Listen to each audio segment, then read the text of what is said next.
Assalamualaikum warahmatullahi wabarakatuh. Saya Nur Hafin Nazifah binti Arifin, 829219, akan membentangkan pengajaran mikro bagi bahasa Melayu tingkatan 1. Assalamualaikum semua. Baik, semua dah masuk ke ni? Okey, kalau ada kawan-kawan yang belum masuk, jadi boleh maklumkan, nanti saya masukkan. Okey, kalau tengok kehadiran ni semua dah penuh. Okey, jadi moleklah kita mula dengan bacaan doa. Okay, bismillahirrahmanirrahim. Rabbi syrahli sadri wa yassir li amri wahlul 'uqdatam min lisani yafqahu qawli. Amin amin ya rabbal alamin. Okey. Macam mana hari ni, semua semangat? Semangat atau sangat bersemangat? Bersemangat. Dah makan ke ni? Okey, baik. Jadi hari ni semangat dan sangat semangat sebab kita nak belajar mengenai sajak. Jadi kita nak dengar suara-suara emas daripada kawan-kawan untuk mendeklamasikan sajak. Atau kamu nak dengar cikgu yang deklamasi sajak? Dua-dua. Okey, baik. Jadi kamu kena tunggu sampai habis kelas, okey? Okey, baik. Jadi sebelum kita mulakan kelas, jadi cikgu nak tunjuk dulu apa itu standard kandungan dan standard pembelajaran yang kamu akan dapat hari ini. Okey, yang pertama memahami dan mengapresiasi karya sastera dengan memberikan respon peribadi. Dan standard pembelajaran pula memahami dan mengapresiasi karya puisi dengan memberikan respon peribadi tentang bentuk, huraian maksud dengan betul, rasional dan penuh penghayatan. Jadi, di akhir pembelajaran ini, apa yang kamu akan dapat adalah kamu akan memahami maksud sajak ku ingin berterima kasih. Sajak yang kita nak belajar pada hari ini. Okey? Semua masih bersemangat? Okey, baik. Kita teruskan dengan kamu nampak tak 3 gambar yang cikgu tunjuk? Gambar apa yang kamu nampak? Ikan, sayur. Okey, baik. Okey, gambar di atas kamu nampak orang tengah buat apa? Ikat sayur. Okey, baik. Sayur apa yang kamu nampak ni? Kangkung. Lagi? Lobak. Ya, lobak betul. Okey, sebenarnya gambar kat atas tu pekerja tengah mengikat lobak. Jadi kalau kita ni berkebun, bertani, kita dapat hasil yang banyak macam tu. Seronok bukan? Ya, mestilah kita seronok. Kita rasa gembira kerana hasil yang banyak. Jadi begitu juga dengan gambar yang di bawah. Kamu nampak apa? Ikan yang banyak. Okey, ikan ditangkap oleh nelayan. Jadi bila nelayan turun ke laut, dia dapat hasil yang banyak, mesti dia rasa gembira. Betul. Gambar ketiga kamu nampak apa? Hijau, ya. Tenang, betul. Kita yang tengok gambar yang ketiga ni pun kita nampak tenang, kan? Okey, jadi ketiga-tiga gambar ni sebenarnya adalah apa yang nak disampaikan oleh sajak yang kita nak belajar hari ni. Menarik bukan? Okey, jadi jom kita teruskan. Okey. Semua ada buku antologi Ku Ingin Berterima Kasih? Okey, kalau yang belum ada, okey, pergi ambil dulu. Ambil buku. Yang dah ada, boleh buka Sajak Ku Ingin Berterima Kasih. Tajuk sajak sama macam dengan tajuk buku. Okey? Karya Ihsan Nur Razali. Okey, boleh buka muka surat 12. Okey, yang mana tak jumpa juga buku dia, tak apa. Kamu boleh tengok slide yang cikgu tunjuk. Okey, dah buka semua? Okey, dah jumpa halaman 12. Okey, baik. Jom kita tengok. Okey, sajak yang kita nak belajar hari ini. Okey, sajak ni tajuk dia Ku Ingin Berterima Kasih. Ada berapa rangkap kalau kamu tengok ni? Ada 6 rangkap. Betul. Okey, cerita dia pasal apa? Cerita dia pasal apa? Yang ni lah yang kita nak belajar. Okey, kamu nampak? Okey, siapa yang nak deklamasi sajak? Cikgu yang deklamasi. Okey, baik. Jadi cikgu tunjuk dululah ya. Sedikit perenggan pertama. Rangkap pertama. Cikgu cuba. Okey, kamu dengar ya? Okey, baik. Sesekali ku ingin berterima kasih kepadamu hujan bagai tetamu. Jiwa pun menjadi dingin, api amarah menjadi terpadam. Okey, cukuplah tu. Untuk satu rangkap, boleh? Cikgu nak panggil yang lain pula, boleh? Okey, silakan. Okey, ada yang nak sukarela. Okey, baik. Silakan Ali untuk rangkap kedua. Okey, terima kasih. Untuk rangkap seterusnya, okey, kita akan panggil nanti. Cumanya cikgu nak tunjuk deklamasi saja oleh seorang guru yang cikgu rasa sangat indah deklamasi dia. Okey, cikgu ni boleh saja deklamasi tapi suaranya tak merdu lah kan. Okey, jom kita tengok. Ada satu cikgu dah sediakan dekat kamu. Okey. Ini deklamasi sajak daripada Cikgu Liana. Okey, cikgu jumpa dekat dalam YouTube. Dan sajak ni sangatlah menarik. Alamak. Kamu dapat tengok? Tak dapat. Itulah cikgu tekan pun tak boleh. Jadi, okey tak apa. Nanti cikgu akan masukkan dalam grup dalam kumpulan WhatsApp kamu. Okey. Nanti kami boleh rujuk. Okey, macam mana dia deklamasi, macam mana nada suaranya, macam mana intonasinya, macam mana penuh penghayatannya menyampaikan sajak ini. Okey, itu sajak daripada Cikgu Liana. Okey, boleh kamu kamu sampaikan sajak macam mana Cikgu Liana sampaikan? Boleh, dengan syarat kamu kena belajar. Okey? Kamu belajar menghayati sajak ni, jadi kamu boleh menyampaikan dengan penuh penghayatan. Okey, baik, kita masuk yang seterusnya. Inilah yang kita nak belajar. Kita nak belajar maksud sajak. Jadi, kalau kita tengok ni, ada 4 panduan yang cikgu bagi. Okey, sebab kita nak belajar sajak ni bukan senang tau. Sebab bahasanya bahasa yang tinggi. Okey, betul. Jadi, dekat sini ada 4 panduan. Okey, cikgu ceritakan dulu. Okey, cikgu ceritakan dulu. Okey, yang pertama adalah lihat pada judul ataupun tajuk sajak. Maksudnya, betul. Tengok pada tajuk. Tajuk sajak kita adalah tajuk apa? Jadi sekurang-kurangnya kita dah dapat pembayang. Kita dah dapat membayangkan sesuatu sajak tu tentang apa. Okey, yang kedua siapa boleh baca? Okey, boleh? Silakan. Ya, perhatikan kata-kata yang dominan. Yang sering diulang-ulang. Terima kasih Ahmad. Okey, baik. Jadi dalam sajak ni akan ada benda yang berulang. Jadi kita akan tengok apa perkataan yang berulang yang sebenarnya dia nak sampaikan maksud tu. Dan yang ketiga adalah menghayati makna konotatif, iaitu selain makna tersurat. Apa itu tersurat? Tersurat tu jelas. Jadi kita nak tengok apa di sebalik yang tersirat, iaitu maksud di sebaliknya. Dan yang keempat, siapa nak baca? Okey. Okey Alia, silakan. Ya, kita akan cari makna yang terungkap di sebalik baris ataupun bait kata. Okey, ini adalah panduan untuk kita faham maksud sajak. Okey, boleh Okey, kamu semua boleh? Boleh faham setakat ni?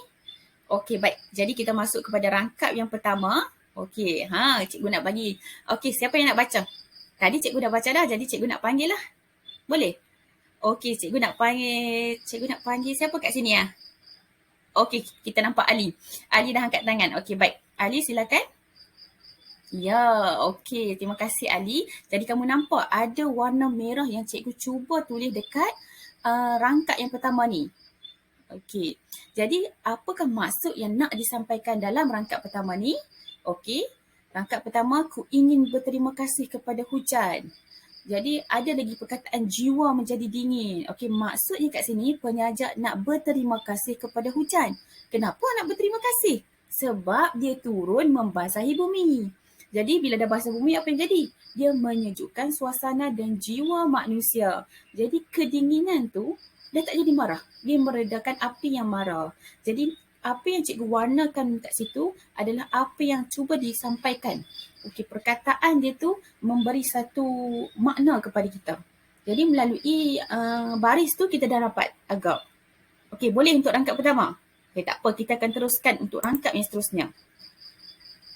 Okey, rangkap kedua. Okey, siapa nak baca? Okey, tak apa, kali ni cikgu baca.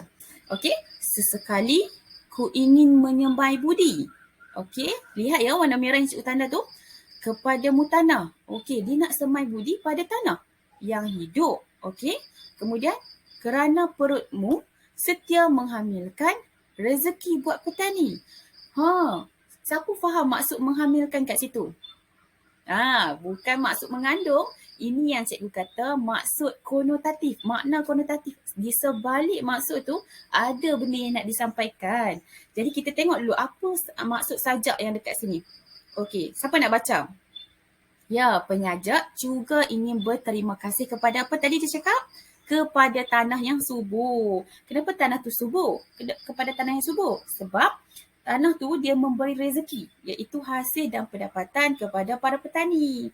Jadi menghamilkan, cikgu dah tebalkan tulisan tu, Maksud menghamilkan tu dia mengeluarkan hasil, mengeluarkan isi untuk manusia mendapat rezeki. Okey, kamu boleh nampak tak? Kamu boleh nampak tak maksud yang cuba disampaikan? Okey, kamu dah nampak kan? Okey, baik. Kita masuk ke rangkap yang ketiga. Kat sini cikgu nak tanya. Kamu faham ataupun tidak? Rangkap ketiga ni cakap apa? Siapa yang nak baca? Okey, terima kasih Ahmad. Sesekali ku ingin berbisik kepadamu ikan. Ikan yang riang. Maksudnya dia nak berbisik ke ikan, boleh ke? Okey, liar di belantara samudra. Okey, tadi Ahmad baca liar di belantara samudra. Apa maksud dia? Samudra, belantara samudra, liar di belantara samudra. Apa maksudnya? Okey, maksudnya dekat lautan yang luas. Samudra tu kan luas, jadi laut pun luas. Ikan yang dekat dalam lautan yang luas. Kenapa? Kerana sudi membebaskan derita. Membebaskan derita nelayan tua di pondoknya. Kenapa membebaskan derita? Apa yang kamu faham kat sini? Dia cakap dengan ikan. Okey, sebenarnya Sajak ni nak bagi tahu dia berterima kasih dekat ikan sebab apa? Sebab dia sanggup membebaskan derita, maksudnya dia sanggup menghadapi kesusahan. Tetapi menghadapi kesusahan untuk menggembirakan nelayan.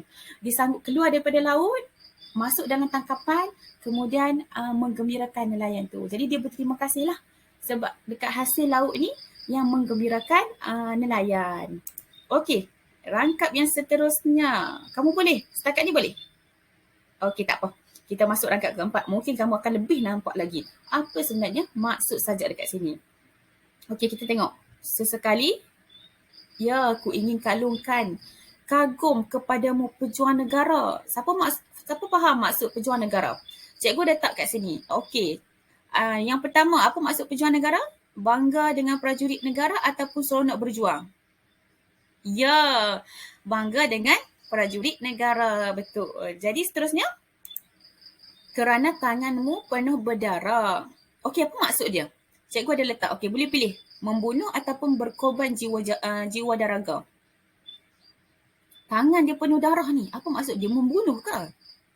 Bukan. Betul, bukan. Dia tak membunuh. Jadi, dia berkorban jiwa dan raga. Betul. Dan yang seterusnya adalah darah kesetiaan seorang warga kepada watan negara. Apa maksud watan? Bukan wantan, bukannya apa tu wantan tu. Bukan makanan ya. Watan maksudnya negara. Macam mana setianya dia dengan negara. Cikgu dah bagi jawapan dekat kamu ni. Okey, maksudnya setia pada negara. Okey, kamu boleh nampak? Okey, sekurang-kurangnya kamu nampak macam mana kamu nak jumpa maksud dia tu. Jadi kalau kamu perasan ya, dekat sini dia ulang berkali-kali. Sesekali ku ingin, sesekali ku ingin. Lepas tu kepadamu apa? Dia ulang perkataan yang sama. Jadi kita nampak ini adalah kata-kata yang dominan. Baik, yang seterusnya adalah rangkap kelima. Apa maksud rangkap kelima ni? Sesekali ku ingin pula menjadi bunga. Menebar keharuman. Macam mana manusia nak jadi bunga? Nak bagi keharuman. Apa maksud dia? Okey, kita tengok sebelah dia. Apa maksud dia? Adakah suka wangi-wangian? Ataupun dia nak jadi sukarelawan? Ini maksud yang tersirat ni. Kalau yang betulnya adalah menjadi sukarelawan. Kenapa? Kita tengok yang seterusnya. Baris yang seterusnya. Di taman-taman keresahan hidup, menyerahkan keinsafan. Taman-taman keresahan hidup? Apa maksud dia? Adakah penderitaan hidup ataupun taman-taman yang tak gunakan lagi? Dekat sini maksud dia adalah penderitaan hidup. Maksud dia tadi dia nak jadi sukarelawan dalam penderitaan hidup orang? Bukan. Jadi kita baca lagi maksud seterusnya. Kepada keangkuhan perang. Jadi maksud dia kat sini, menyerahkan keinsafan ni dia nak bagi kesedaran sebenarnya. Maksud dia nak jadi sukarelawan dalam sebuah macam dalam satu kawasan peperangan. Dan dia nak bagi juga kesedaran kepada orang bahawa peperangan ni sangat memberi keburukan. Kat sini kita tak boleh baca satu baris. Kita kena baca satu rangkap untuk kita faham apa yang maksud yang nak disampaikan dalam satu baris. Okey, kamu boleh? Boleh setakat ni? Okey, baik. Kalau boleh, jom kita masuk lagi rangkap yang ke-6, rangkap yang terakhir. Okey, siapa yang nak baca? Okey, sukarela lah siapa nak baca. Alangkah indahnya dunia, andai semua merenung kekosongan hidup. Betul. Okey, baik. Maksud dia dekat sini, cikgu dah bagi. Okey, penyajak ni dia berpendapat bahawa akan lebih aman dan damai. Itu yang dimaksudkan oleh indahnya dunia. Jika apa? Semua merenung kekosongan. Maksudnya semua pihak berfikir secara waras dan bersama-sama berganding bahu menuju kejayaan dan keamanan sejagat. Jadi kalau kita baca pun kita dah nampak cubanya mungkin dekat kekosongan tu kamu akan rasa keliru sikit lah. Tapi sebenarnya untuk kita merenung kekosongan adalah untuk kita berfikir secara waras, secara baik lah. Okey, boleh? Okey, kalau boleh kita masuk kepada cikgu kita nak buat aktiviti pengukuhan. Cikgu ada sediakan aktiviti wall. Okey, kamu boleh yang mana ada scan, yang mana ada aplikasi, scan QR code ni, boleh QR code ni, boleh scan. Nanti kamu akan nampak ya ada 5 soalan cikgu sediakan. Nanti kita boleh masuk kat dalam ni. Dan seterusnya, okey, semua dah berjaya jawab. Alhamdulillah, tahniah. Maksudnya kamu fokus apa yang cikgu tunjuk dan cikgu buka untuk sesi soal jawab. Okey, ada siapa yang nak jawab? Ada siapa nak jawab pula dah. Cikgu yang nak jawab, kamu yang nak soal. Okey, ada soalan? Ya betul. Okey, kawan kamu tanya. Okey, sebenarnya dia tanya, kenapa titik hanya ada dekat satu rangkap yang akhir tu? Betul, memang. Maksud dia titik kita akan letak dekat rangkap yang terakhir. Jadi permulaannya kita huruf besar, di akhir habis satu rangkap tu, rangkap ni tak kisah pun 4 baris, 5 baris, 6 baris tu.